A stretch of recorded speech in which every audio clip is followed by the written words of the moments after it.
dans la problématique abordée durant votre table ronde?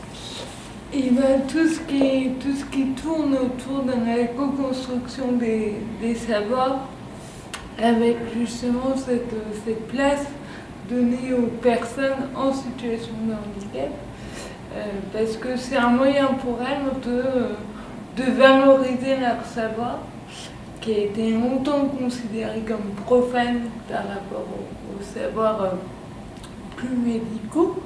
Et du coup, là, on voit bien que s'amorce une dynamique de changement et d'évolution, où on se dit enfin que les personnes en situation de handicap ont quelque chose en plus à apporter, qui ne va pas, c'est pas, il n'y a pas de, selon moi, de hiérarchie dans les savoirs, mais c'est juste la prise en compte de cette parole qui est, à mon sens, essentielle et qui va du coup amener une plus grande reconnaissance, un sentiment de reconnaissance de leur part pour elles-mêmes, se reconnaître elles-mêmes comme compétentes, et puis un sentiment de reconnaissance des autres vis-à-vis de ces personnes, de, pareil, les reconnaître compétentes. Donc c'est à mon sens nécessaire et essentiel, et c'est bien qu'on arrive enfin à ça. En quoi celle-ci impacte vos activités? Alors, elles impactent fortement, puisque du coup c'est tout le cœur de mon métier. À Obinéo, je suis chargée de mission sur la valorisation des parcours de vie des résidents qu'on accompagne. Du coup, l'idée c'est de monter des projets avec eux, de vraiment les faire participer pleinement à leur existence en fait, leur dire c'est votre vie qui joue, et c'est des personnes, je pense, mais c'est une quête universelle, c'est la recherche de sens. Elles sont à la recherche de sens de leur existence, comme nous tous, et du coup leur permettre de participer et de s'investir dans quelque chose, ça leur permet de trouver un sens et du coup de mieux se percevoir aussi. Et du coup, voilà, mon métier, c'est un nouveau métier qui n'existe encore que très peu et qu'on invente, donc c'est génial parce qu'il y a une grande liberté.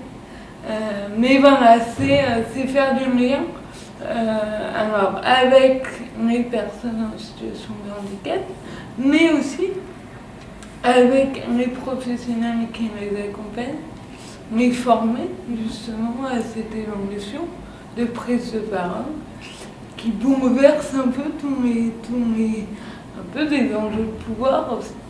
Et puis d'intervenir aussi auprès des parents pour aussi les accompagner sur ce chemin de faire confiance et du coup de se faire confiance ensemble dans ce triangle de relations.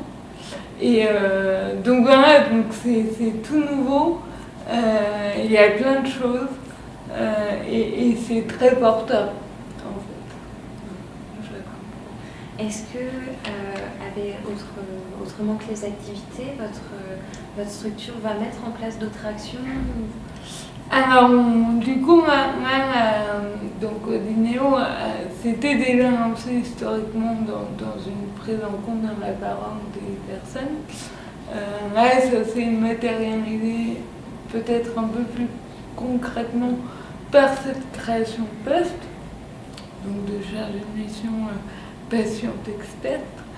Et du coup, ça permet aussi déjà de personnifier la chose et je suis reconnue en tant que relais dans la part des professionnels, des personnes et des parents.